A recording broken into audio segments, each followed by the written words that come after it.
बहुत समय पहले की बात है। किसी गांव में रुक्मणी नाम की एक लड़की रहती थी। रुक्मणी का परिवार बहुत ही गरीब था। कुछ दिनों बाद रुक्मणी की शादी तय हो जाती है, लेकिन मेकअप का सामान और अच्छी साड़ी खरीदने के लिए रुक्मणी के पास बिल्कुल पैसे नहीं थे। इस बात से रुक्मणी उदास हो जाती। हे भगवान, कभी किसी को गरीब ना बना। आज मेरी शादी है और मेरे पास मेकअप और अच्छी साड़ी खरीदने के लिए बिल्कुल पैसे नहीं हैं। अब मुझे कोई पुरानी साड़ी पहनकर शादी करनी पड़ेगी और इस तरह तो सब लोग मेरा खूब मजाक उड़ाएंगे। इस तरह अपनी गरीबी पर रुक्मणी को बहुत दुख होता है। शाम होते ही रुक्मणी की सभी सहेलियां उसके घर आ जाती हैं। रुक्मणी, अभी तक तो तैयार नहीं हुई। आज तेरी शादी है और ये क्या तूने वही पुरानी साड़ी पहन रखी है? अब मैं क्या बताऊं, मेरे पास नई साड़ी खरीदने के लिए पैसे नहीं हैं। तभी वहाँ निर्जला नाम की एक घमंडी लड़की आ जाती है। अरे रुक्मणी, आज तो तेरी शादी है और तू इस तरह पुरानी साड़ी पहनकर बैठी है। मैंने तो सुना था तेरे होने वाले पति ने तेरे लिए 10,000 रुपए की साड़ी भिजवाई है, लेकिन तेरे यहाँ पुरानी साड़ी देखकर लगता है किसी गरीब लड़के से तेरी शादी हो रही है। देख निर्जला, मैं अच्छी तरह जानती हूँ तू यहाँ जानबूझकर रुक्मणी की बेइज्जती करने आई है। बेहतर है तू यहाँ से चली जा, वरना अच्छा नहीं होगा। हाँ हाँ, जाती हूँ। मुझे भी यहाँ भिखारियों की शादी में शामिल होने का कोई शौक नहीं है। लेकिन तभी अचानक वहाँ एक बूढ़ी औरत आ जाती है। उस औरत के हाथ में 2 छोटे छोटे बक्से थे। एक बक्सा सोने का और एक बक्सा चांदी का था। सभी लोग उसे देखकर हैरान हो जाते हैं। वो बूढ़ी औरत रुक्मणी के पास जाकर उससे कहती है, बेटी फिक्र मत करो, मैं तुम्हारा मेकअप करने आ गई। लेकिन आप कौन हो माँ जी? मैं तो आपको जानती तक नहीं। मैं एक जादूगरनी हूँ। लोग मुझे बूढ़ी जादूगरनी के नाम से जानते हैं। मैं गरीब लड़कियों की शादी में जाकर उनका मेकअप करती हूँ। इतना कहकर बूढ़ी जादूगरनी अपनी जादुई घड़ी में देखने लगती है। उसके घड़ी में रात के 8 बज रहे थे। फिर वो जादूगरनी अपने चांदी के बक्से खोलकर उसके अंदर से ढेर सारा मेकअप का सामान बाहर निकाल लेती है और उसे रुक्मणी का मेकअप करने लगती है। थोड़ी ही देर में रुक्मणी का मेकअप हो जाता है। फिर अचानक रुक्मणी के शरीर में एक बहुत ही सुंदर शादी का जोड़ा प्रकट हो जाता है और साथ ही उसके गले में एक खूबसूरत सोने का हार भी प्रकट हो जाता है। रुक्मणी की सुंदरता देख वहां मौजूद सभी लोगों की आंखें फटी की फटी रह जाती हैं। उसके बाद वो बूढ़ी जादूगरनी अपने मेकअप का बक्सा लेकर वहां से चली जाती है। ये सब देख निर्जला के मन में लालच आ जाता है और वो बूढ़ी जादूगरनी का पीछा करने लगती है। तभी एक मोड़ पर पहुंचकर निर्जला उसे रोक लेती है। सुनिए, आपका मेकअप तो बहुत ही कमाल का है।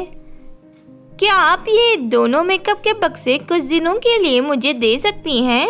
देखो बेटी, मैं अच्छी तरह जानती हूँ तुम्हारे मन में लालच आ चुका है। ये दोनों मेकअप के बक्सों का इस्तेमाल मैं सिर्फ गरीब और लाचार लड़कियों के लिए करती हूँ। तुम जैसी घमंडी और लालची लड़कों को मैं अपने मेकअप के बक्से नहीं दे सकती। तुम यहाँ से चली जाओ। इतना कहकर बूढ़ी जादूगरनी वहाँ से चली जाती है। लेकिन निर्जला बहुत ही जिद्दी थी। वो चुपचाप उसका पीछा करने लगती है। लेकिन थोड़ी देर जाने के बाद वो बूढ़ी जादूगरनी अचानक गायब हो जाती है। ये बूढ़ी जादूगरनी कहाँ गायब हो गई? अब मैं उसे कहाँ ढूंढूं? उसके बाद निर्जला अपने घर जाकर अपनी माँ को सब कुछ बता देती है। अरे वाह बेटी, तू तो बहुत ही अच्छे खबर लेकर आई है। अगर वो दोनों चांदी और सोने का बक्सा हमें मिल जाए तो हम दोनों बहुत ही अमीर बन सकते हैं। हमें किसी भी तरह उन दोनों बक्सों को उस बूढ़ी औरत से हासिल करना होगा। फिर अगले दिन दोनों माँ बेटी एक लालची तांत्रिक के पास पहुंचकर उससे सारी बात बता देते हैं। तांत्रिक फौरन उन दोनों की मदद करने के लिए तैयार हो जाता है। हाँ, मुझे उस जगह पर ले चलो जहाँ तुमने आखिरी बार उस बुरी जादूगरनी को देखा था। फिर थोड़ी ही देर में निर्जला तांत्रिक और अपनी माँ को लेकर उस जगह पहुंच जाती है जहाँ से वो बूढ़ी जादूगरनी गायब हुई थी।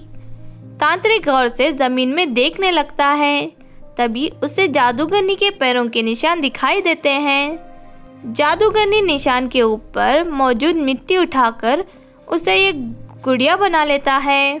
अब ये गुड़िया हमें रास्ता दिखाएगी। इतना कहकर वो तांत्रिक गुड़िया को जमीन पर रख देता है। वो गुड़िया चलने लगती है।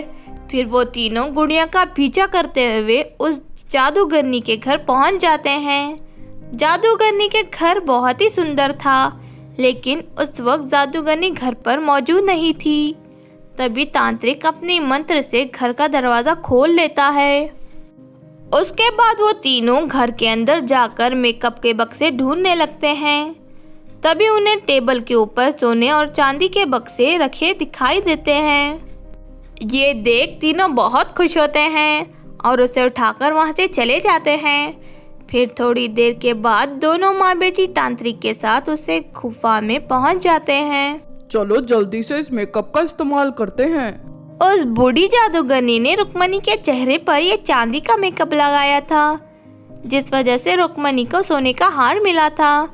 हम ये सोने का मेकअप लगा कर देखते हैं, शायद हमें हीरों का हार मिल जाए। फिर एक एक कर तीनों अपने चेहरे पर मेकअप लगाना शुरू कर देते हैं, लेकिन तभी अचानक उन तीनों के चेहरे पूरी तरह काले पड़ जाते हैं। तांत्रिक बंदर के रूप में बदल जाता है।